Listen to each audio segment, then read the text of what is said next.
Christmas is supposed to be a night of peace, but for some, it became the darkest night of their lives.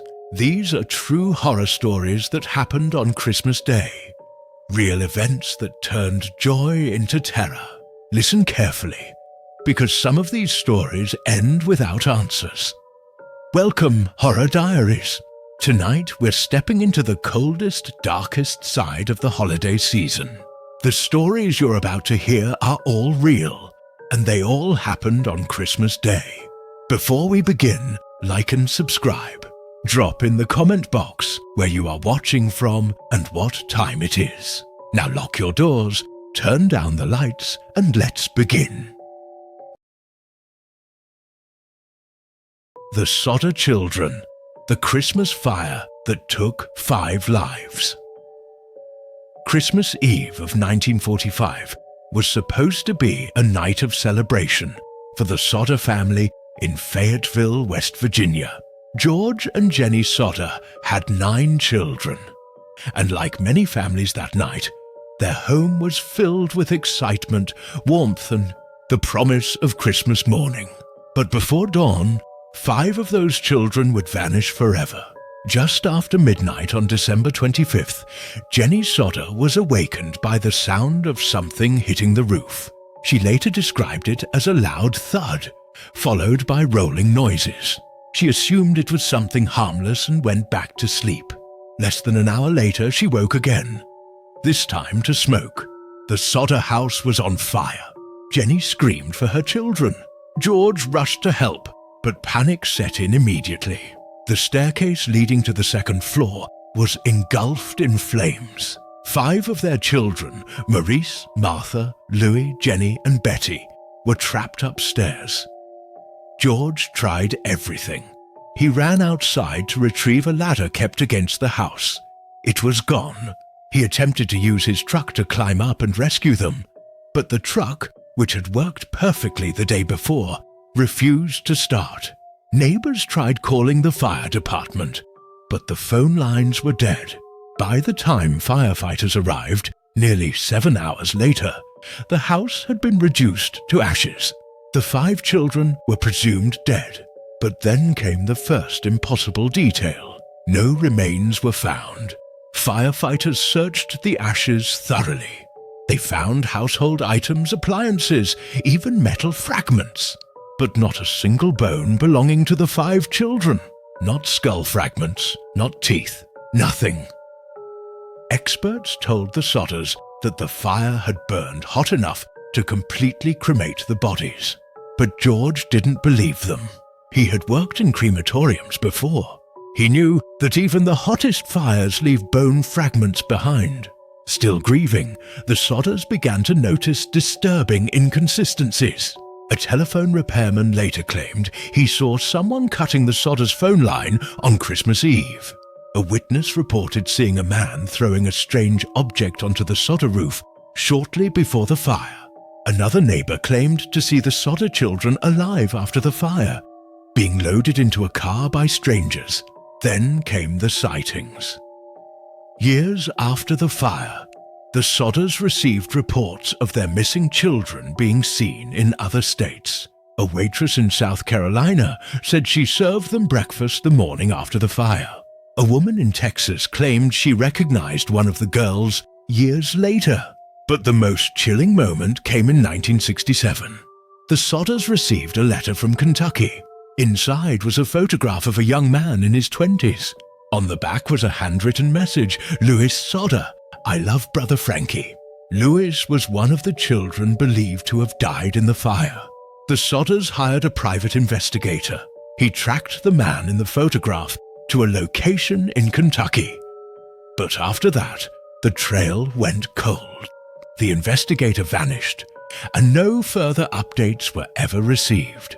The Sodders placed a billboard along Route 16 displaying photos of their missing children, begging for answers.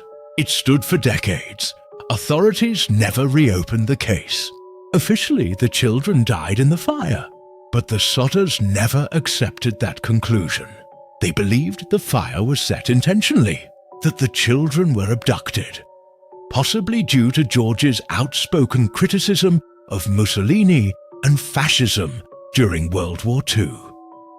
Jenny Sodder wore black every day for the rest of her life.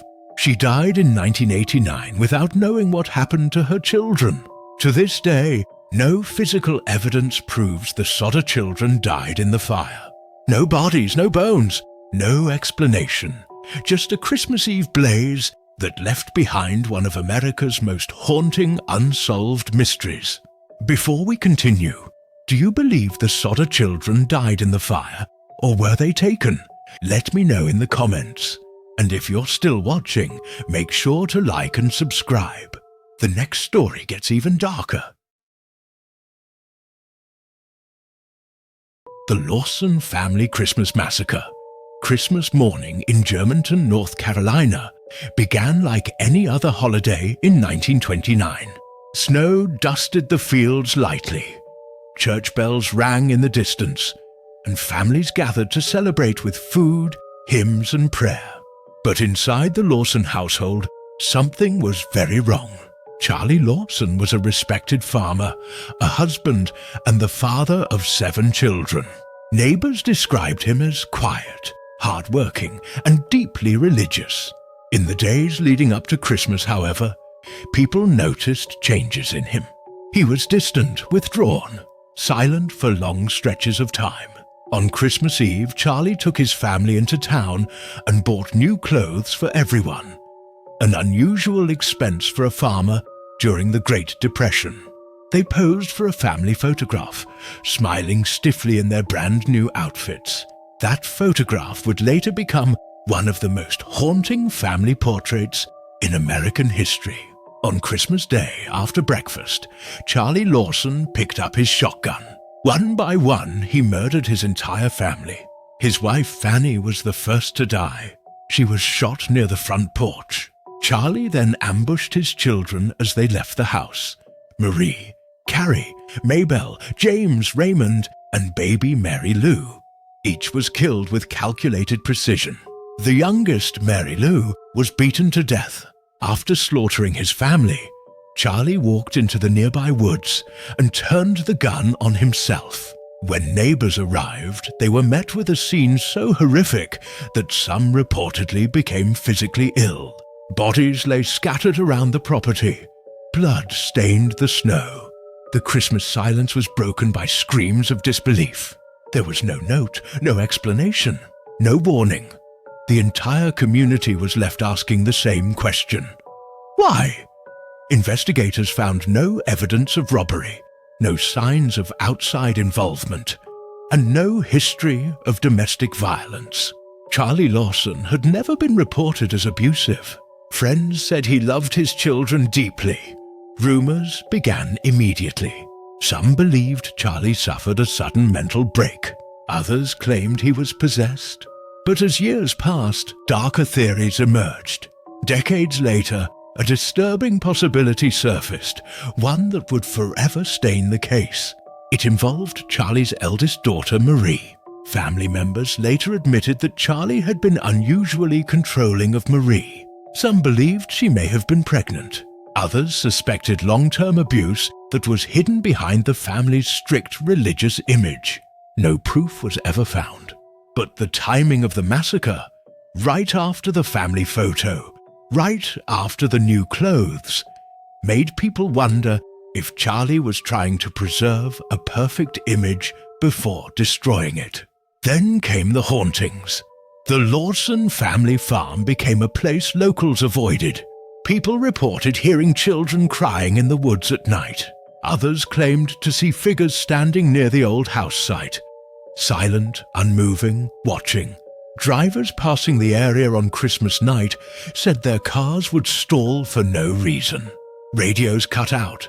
Cold spots appeared even in summer. The most chilling reports came from visitors who claimed they heard singing. Soft hymns, children's voices. Always on Christmas, the Lawson family graves became a point of pilgrimage. Visitors reported feeling sudden waves of sadness or panic. Some said they felt watched while standing among the headstones. The family photograph still exists today. Those who've studied it claim something feels off. The smiles look forced. Charlie's eyes appear distant, almost hollow. Psychologists who examined the case offered theories. Undiagnosed mental illness, pressure from poverty, religious extremism, but none fully explain the brutality or the timing.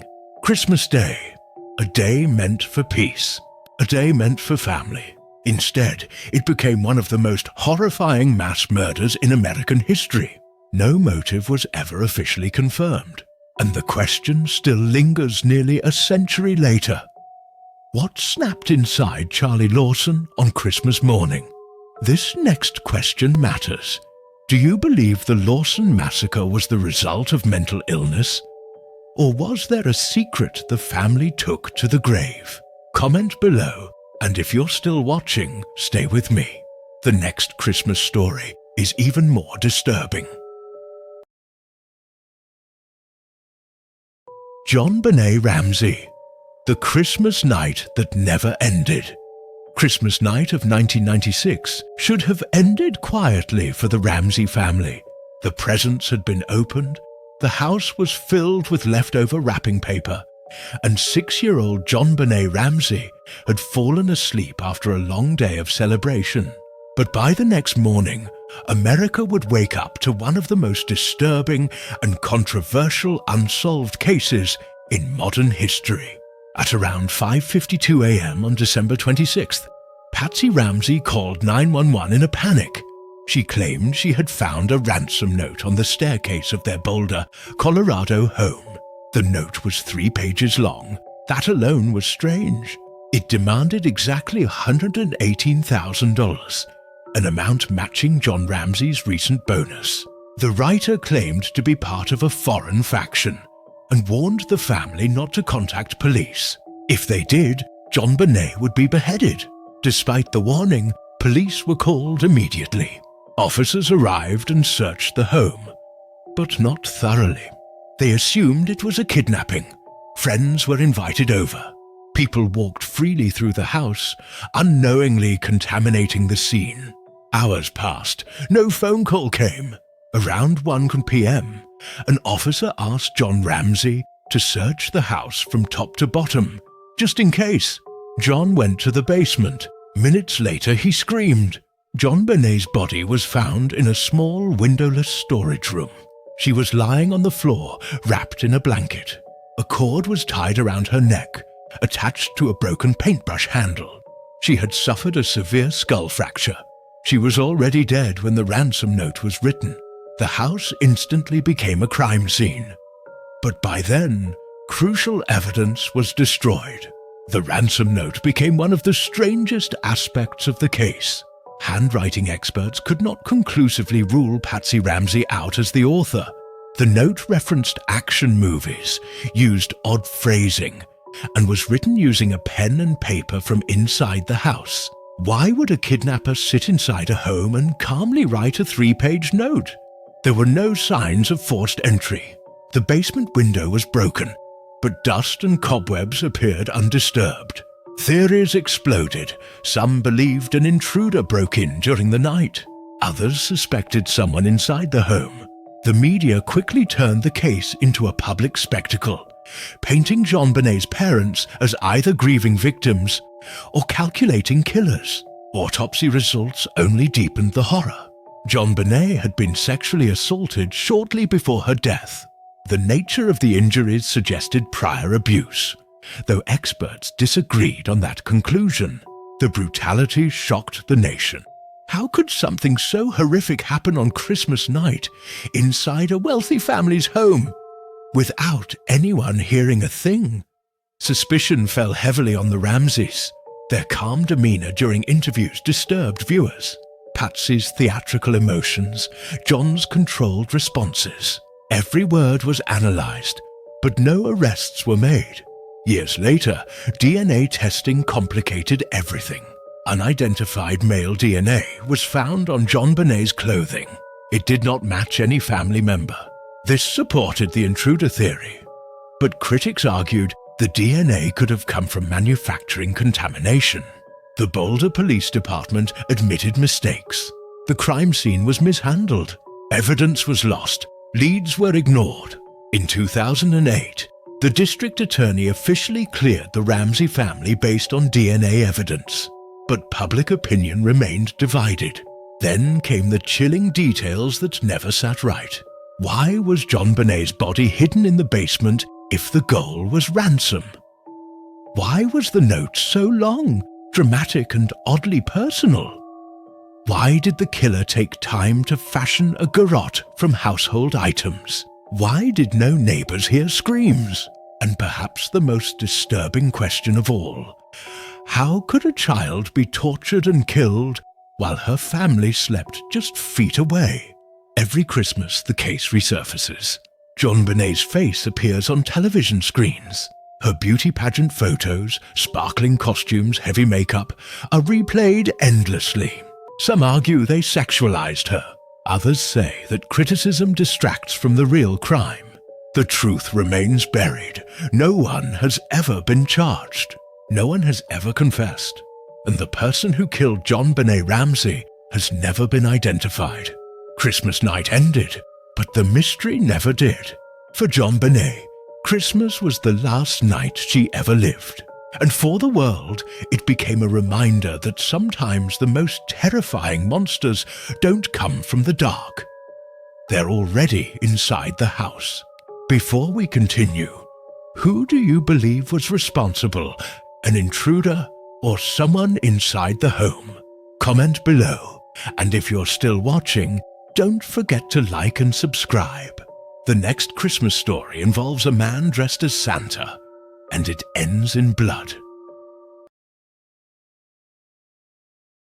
The Covina Christmas Nightmare, when Santa turned deadly. On Christmas Eve, December 24, 2008, a quiet neighborhood in Covina, California, glowed with holiday lights. Families gathered. Children laughed. Music played softly through open windows. No unexpected terror to arrive dressed as Santa Claus. Around 11:30 p.m., a man in a full Santa suit approached a home on East Badillo Street. Inside, more than 20 relatives were celebrating Christmas Eve together, sharing food, gifts, and conversation. When the door opened, they smiled. Santa was early, but that smile disappeared instantly. The man had a plan, and the night turned from joy to nightmare. This was Bruce Jeffrey Pardo, a 45-year-old engineer. He had carefully prepared for this moment. Reports later revealed he carried a handgun and had additional devices hidden beneath his costume. His intent was clear: to cause chaos and harm. Inside the house, panic erupted. People scrambled to escape, while others tried to protect their loved ones. The attack spread quickly, turning a familiar safe place into a scene of terror. Neighbors initially saw smoke and thought it might be fireworks. Then came the screams. Emergency services arrived to find the home engulfed. Firefighters worked tirelessly to control the flames, but the intensity kept them out for hours. Inside, several lives were lost, and others were critically injured. Among the survivors were children, who made it out physically, but would carry the memory forever. Pardo fled the scene, but his plans ended not long after. He was later found dead near his vehicle, leaving behind a trail of destruction that would forever scar the community. Investigators uncovered his motive. Pardo had recently gone through a bitter divorce. The home he targeted belonged to his former in-laws, whom he blamed for his personal and financial struggles. He chose Christmas Eve deliberately, knowing the house would be full and the attack would be most devastating. He had prepared for weeks, planning every detail carefully. The Santa costume was a deliberate choice. It ensured the door would open without suspicion. The aftermath was haunting. Wrapped gifts remained under the tree, now charred. Holiday music had been playing when the terror unfolded. Survivors later described the scene as surreal, the sound of panic blending with the faint echo of carols. One child reportedly whispered, "Why would Santa do this?"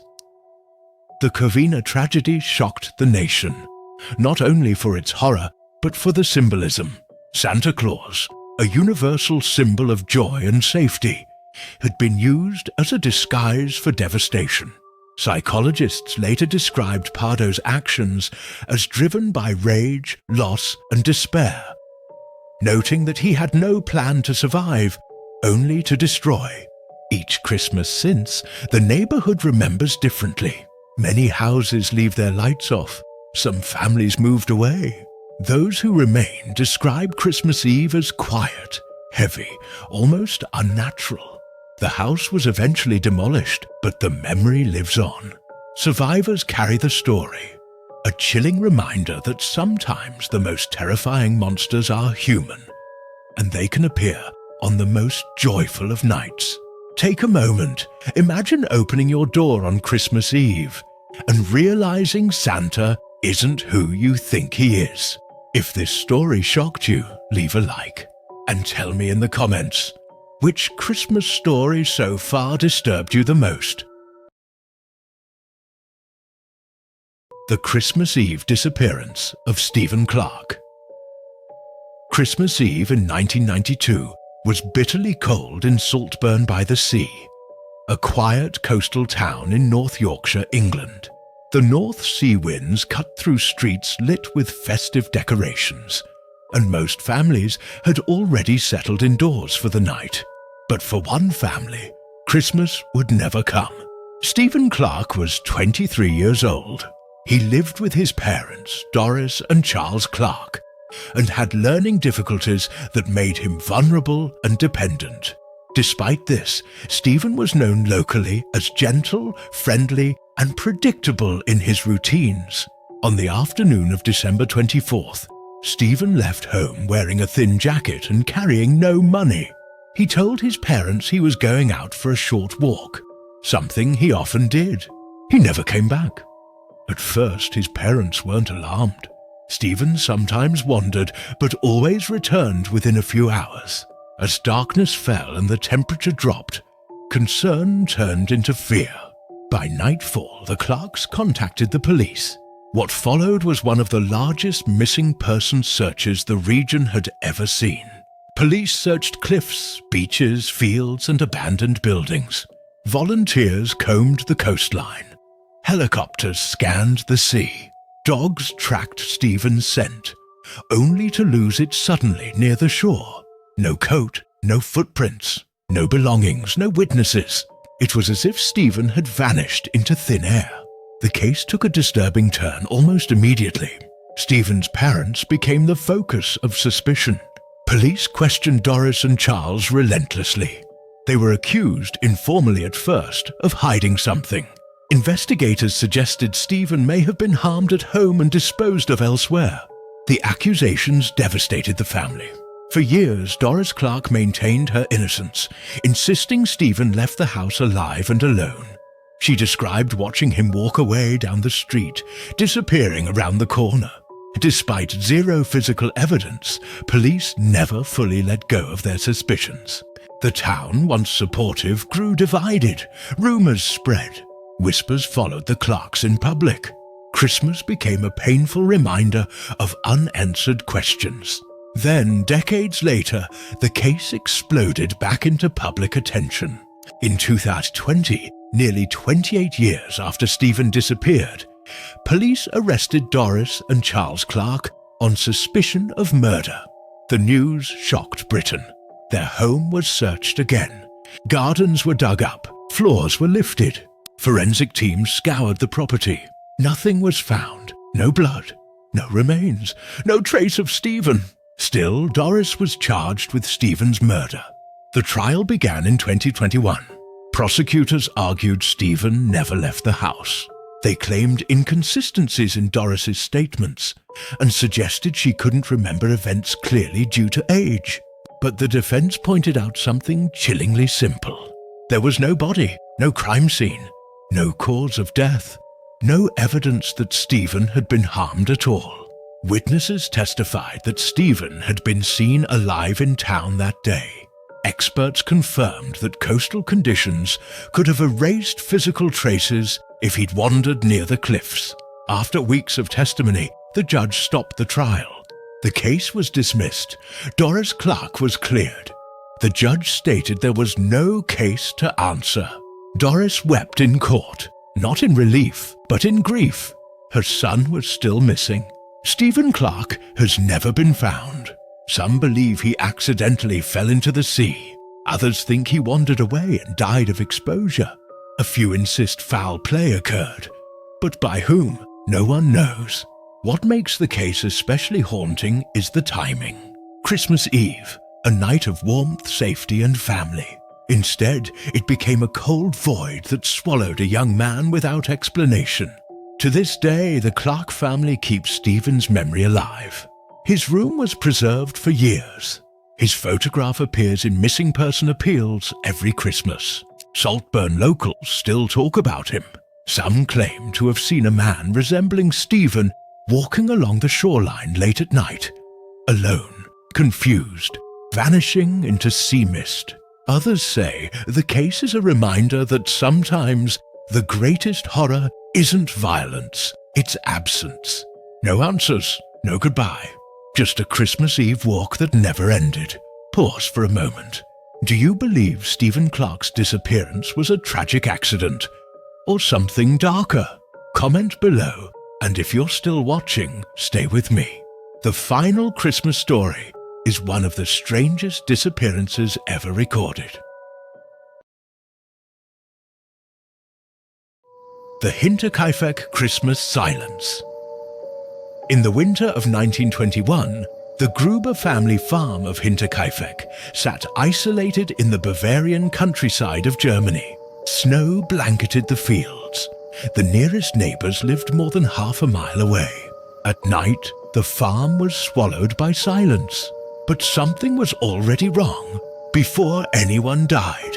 In late November, Andreas Gruber, the family patriarch, noticed footprints in the snow leading from the forest to the farmyard. There were no footprints leading away. He searched the property, found nothing, dismissed it. Then strange things began happening inside the house. Keys vanished and reappeared. Footsteps were heard in the attic. Tools went missing. The family heard noises above their bedrooms at night. Slow, deliberate movement. Andreas searched the attic himself. He found nothing. Still, he refused to leave. On Christmas Day, December 25th, 1921, the Gruber family celebrated quietly. No visitors came. No gifts were exchanged outside the household. Just the sound of wind, wood creaking, and livestock shifting in the barn. No one knew that within days, everyone on the farm would be dead.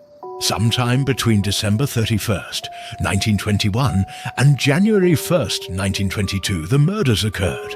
The victims were Andreas Gruber, his wife, Cecilia, their widowed daughter, Victoria's daughter, also named Cecilia, and the family's new maid, Maria Baumgartner. The murders were brutal. Each victim was lured one by one into the barn. Each was killed with a mattock, a farming tool similar to a pickaxe. Blunt force trauma, repeated strikes, extreme violence. The bodies were stacked and covered with hay. The maid had arrived the same day she was killed. She never even unpacked. But the most horrifying detail came later. The killer didn't leave. Investigators determined that someone lived on the farm for several days after the murders. Livestock was fed, meals were cooked, smoke rose from the chimney, bread was eaten. A child's body showed signs of being alive for hours after the attack. Neighbors noticed nothing, except silence. On April 4th, 1922, nearly 3 months later, concern finally brought people to the farm. A mechanic arrived to repair equipment and found the house eerily quiet. Inside, he discovered the bodies. The scene was so disturbing that hardened officers reportedly vomited. There were no signs of robbery. Money was left behind, valuables untouched. The murder weapon was found on the property. Footprints again appeared in the snow, but once more, none leading away. Theories exploded. Some believed Andreas Gruber was the target due to his abusive and incestuous relationship with his daughter Victoria. Others suspected a former lover, a drifter, or even a neighbor. One suspect stood out: Lorenz Schlittenbauer, a neighbor who helped discover the bodies. He knew details he shouldn't have. He entered the house alone. He touched the bodies. He claimed to recognize Victoria's injuries instantly, but no evidence ever stuck. The case went cold. The farm was demolished in 1923, yet locals say the land is cursed. For decades, people reported hearing footsteps near the site in winter. Animals refused to cross the area. Machinery malfunctioned. Hinterkaifeck became more than a murder case. It became a warning. Because the true horror wasn't just that a family was slaughtered after Christmas. It was that someone stayed, eating, sleeping, waiting in the same house as the dead. The Villisca Axe Murders. In the quiet farming town of Villisca, Iowa, Christmas decorations still hung in windows when one of the most brutal mass murders in American history took place. Snow dusted the streets lightly. The town was calm, peaceful, and completely unprepared for what waited inside a small white house on 2nd Street. On the night of June 9th, 1912, during the Christmas season planning period, when families were already preparing for the end-of-year holidays, Josiah Moore, his wife Sarah, their 4 children, and 2 visiting girls attended a church event. It was an ordinary evening. No arguments, no known enemies, nothing out of place. By morning, 8 people would be dead. Sometime after midnight, an unknown intruder entered the Moore home. No one heard a scream. No neighbors reported noise. Inside, the killer used an axe found in the house. Josiah and Sarah Moore were murdered first while they slept. Their skulls were crushed with repeated blows. Then the killer moved to the children's room. 4 more children, aged 5 to 11, were killed in their beds. 2 visiting sisters, Lena and Ina Stillinger, had been staying overnight. They were murdered, last children, bludgeoned to death. The brutality was beyond comprehension. But the violence wasn't the most disturbing part. After killing everyone, the murderer covered the victims' faces with bedsheets. He then covered mirrors and windows with cloth, as if he didn't want to be seen. Or didn't want them to see him. Investigators later determined that the killer may have remained inside the house for hours after the murders. Food had been prepared. A bowl of water used to clean blood from the axe. The weapon was found resting against a wall. The blade was wiped clean. There were no signs of robbery. Money was left untouched. The killer vanished without leaving a single fingerprint. When the bodies were discovered the next morning, the scene traumatized the entire town. Word spread quickly, crowds gathered. Too many people walked through the house, contaminating evidence before authorities could control the scene. Within hours, the crime scene was ruined. Suspects came and went. A traveling preacher with a history of mental illness, a local businessman with grudges, a serial axe killer believed to be active across the Midwest. One man, William Mansfield, was suspected of committing similar murders in multiple states. He was tried, but acquitted. Another suspect, Frank Jones, was rumored to have hired a killer after business disputes with Josiah Moore. No proof ever surfaced. Despite multiple investigations, no one was ever convicted. The Villisca axe murders went cold, but the house did not. Locals soon began reporting strange occurrences. Footsteps at night, children crying, doors opening on their own, objects moving. Visitors claimed to feel sudden pressure on their chests while sleeping inside the home. Some reported waking up to the sensation of being watched. Others fled in the middle of the night. Today, the Villisca Axe Murder House still stands. and people still spend the night there. Many don't make it until morning. Some say the spirits of the children remain trapped, replaying their final moments. Others believe something darker stayed behind, the presence of the killer himself, a man who slaughtered an entire family, children included, and walked away forever. Pause for a moment. 8 people, 6 of them children. No arrests, no justice. Do you believe the Villisca killer was a serial murderer, or someone the town already knew? Comment below and stay with me. The next story involves a killer who struck during Christmas itself. The Christmas Eve poisoning of Stella Wright. In 1957, Stella Wright, a 32-year-old mother from upstate New York, prepared for Christmas morning like any other. Her husband, Robert, had been working long hours at a local factory, and their 2 children eagerly awaited the arrival of presents. The snow outside coated the town in a soft white glow, and neighbors could hear carolers on the streets. That Christmas morning, Stella prepared breakfast. Pancakes, eggs, and hot chocolate for the children. Everything seemed normal, ordinary, peaceful. The family sang carols, opened a few gifts, and laughed. But at around 10:30 a.m., Stella began feeling unwell. At first, she thought it was indigestion, but soon her vision blurred, her limbs weakened, and she collapsed on the kitchen floor. Her children screamed. Her husband rushed her to the living room and called the doctor. But by the time the physician arrived, Stella was dead. The doctor initially suspected natural causes, a heart attack or stroke, but something didn't fit. Stella had been perfectly healthy, with no history of heart issues. Her stomach contents were sent for analysis. The results were horrifying. Arsenic poisoning. The community was stunned.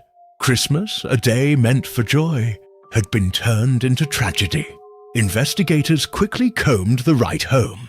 There were no signs of forced entry, no intruders, nothing stolen. The family's neighbors reported that Robert Wright had been acting strangely in the days leading up to Christmas. Some said he had a quiet, tense demeanor. Others noticed that he had purchased unusual chemicals from a local hardware store. Chemicals that could be used for arsenic. Suspicion immediately fell on him. The police questioned him for hours, but he maintained his innocence, claiming he had been at work early that morning and had no access to the breakfast table before Stella prepared it. Still, investigators discovered traces of arsenic in the pantry, hidden in jars and flour containers, and only accessible to someone familiar with the household routines. Further investigation revealed chilling details. Stella had recently confronted Robert about a secret financial scheme. He had lost a significant sum gambling, and Stella had discovered evidence she intended to report. Authorities suspected this confrontation was the motive for murder. Neighbors recalled hearing muffled arguments in the Wright home late Christmas Eve. Some reported strange smells, metallic and chemical, drifting from the kitchen. The sense of dread grew, and investigators began piecing together the events leading up to Stella's death. Robert Wright was arrested and charged with first-degree murder, though he claimed he had no knowledge of the poisoning. Evidence, however, including receipts for arsenic purchase and witness testimonies, pointed toward premeditation. At trial, the horror of the crime captivated the nation. Stella's children had witnessed their mother's death unfold on what should have been the happiest morning of the year. The court eventually convicted Robert Wright. He received a life sentence, spending the rest of his life in prison. Even decades later, locals recount the tale. Every Christmas, neighbors whisper about the Wright home, where laughter once filled the air, now remembered for tragedy and betrayal. The story is a stark reminder. Christmas can be turned from joy to horror in the hands of someone who hides darkness behind a facade of normalcy. Take a moment to imagine waking up on Christmas morning, only to witness something unspeakable. If this story shocked you, leave a like. Comment below. Could someone you trust hide such a dark secret during the holidays?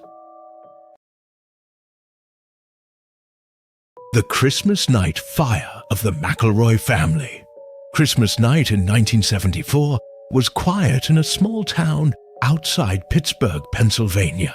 The McElroy family, Father George, Mother Helen, and their 3 children, ages 6, 9, and 12, had spent the day decorating the tree, opening presents, and preparing for a traditional family dinner. The aroma of roasted turkey and pine needles filled their cozy home. Snow fell gently outside, blanketing the streets in white. By 10:30 p.m., the family had retired for the night. George and Helen watched a Christmas special on television while the children slept upstairs. The house was calm, peaceful, until disaster struck. At approximately 11:15 p.m., neighbors noticed a faint orange glow coming from the McElroy residence. By the time the fire department arrived, flames had engulfed the first floor. Thick smoke poured from the windows, and the entire neighborhood awoke in panic. Rescue attempts were chaotic. Firefighters reported that the front door had been locked from the inside and forced entry was required. When they finally entered, the scene was terrifying. All 5 family members were found in the living room, trapped by the rapidly spreading fire. George and Helen were near the fireplace, seemingly attempting to shield their children. The children were found huddled together, smoke inhalation and burns the cause of death. Despite valiant efforts, no one survived. The initial investigation concluded the fire was accidental, possibly caused by faulty electrical wiring or a spark from the fireplace. But closer examination revealed strange anomalies. Accelerants. Traces of gasoline were detected near the baseboards and under the Christmas tree. The fire had spread too quickly for an ordinary household accident. Windows and doors. Several exits were locked from the inside. Investigators could not determine how the accelerant was placed without the victims noticing. Unexplained footprints. Partial footprints were found outside the rear of the house in fresh snow. They disappeared abruptly at the tree line, as if the intruder vanished into thin air. Authorities suspected arson, but there was no known motive. The McElroys were beloved in their community. No enemies, no disputes, no suspicious visitors had been reported. Years later, a retired firefighter revealed additional chilling details. The night of the fire, he had noticed a figure dressed in black, standing across the street, watching the house.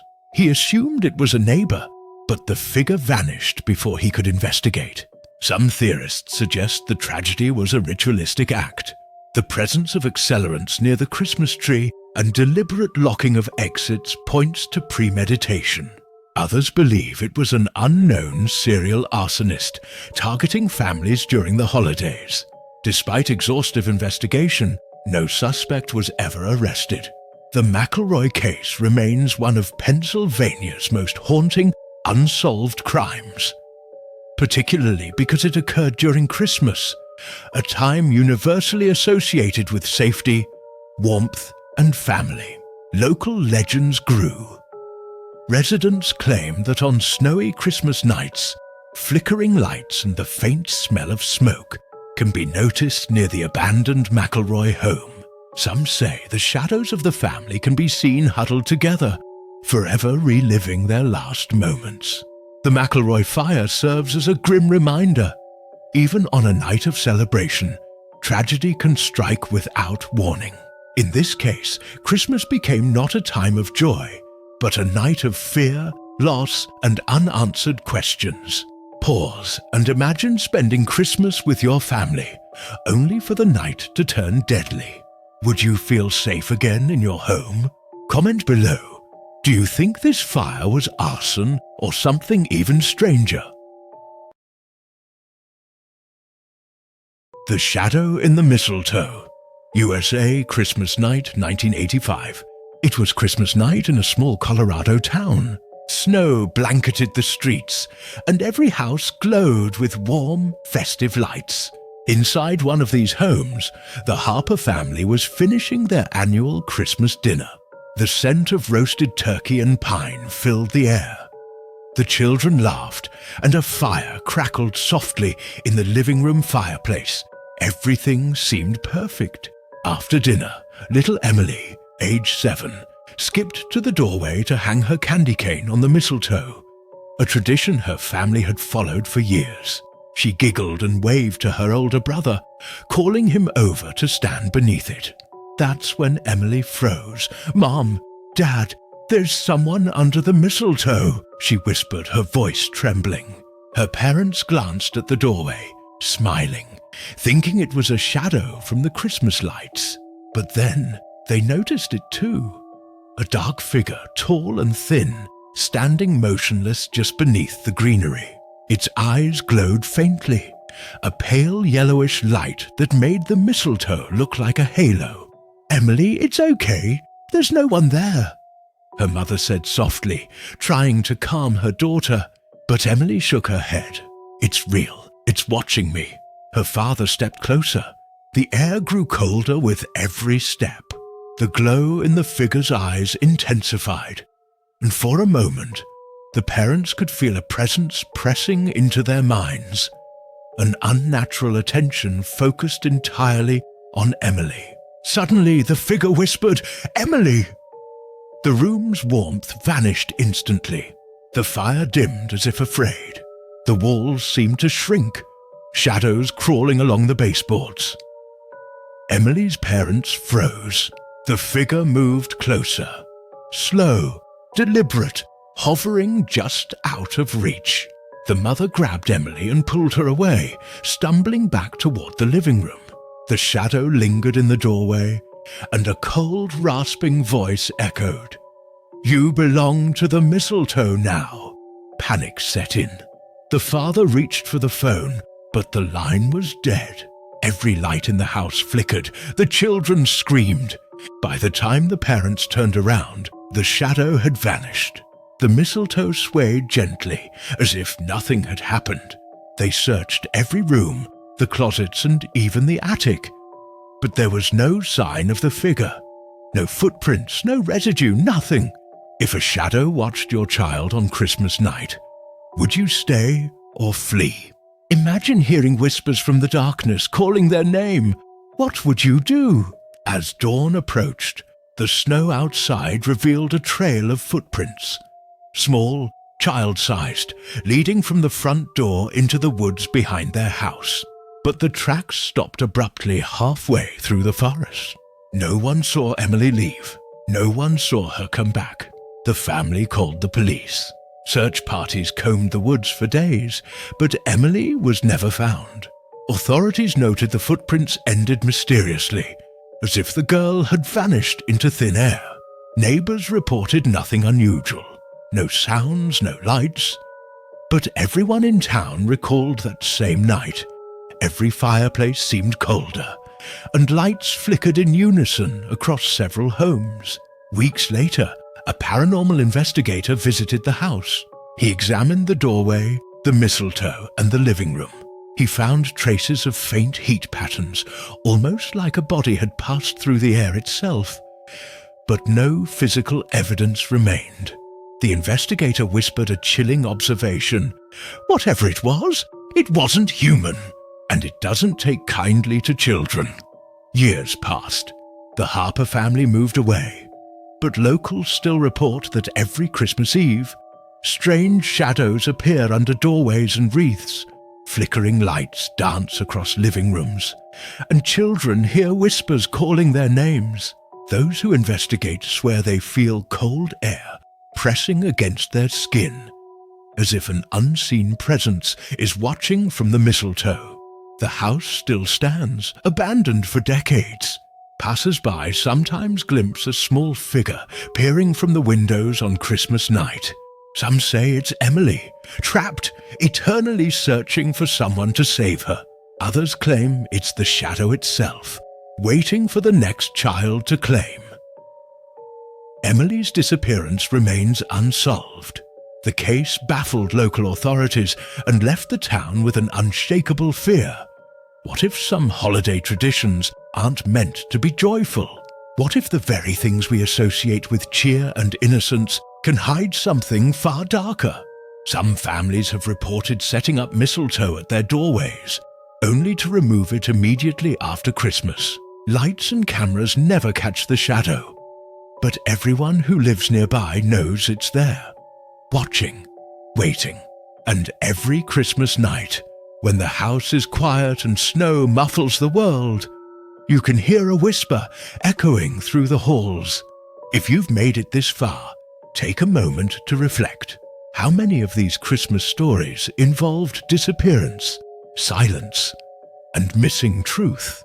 Let me know in the comments which story disturbed you the most.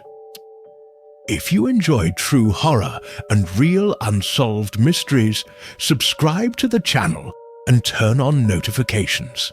New stories are coming, and remember, sometimes the scariest thing about Christmas is what goes missing.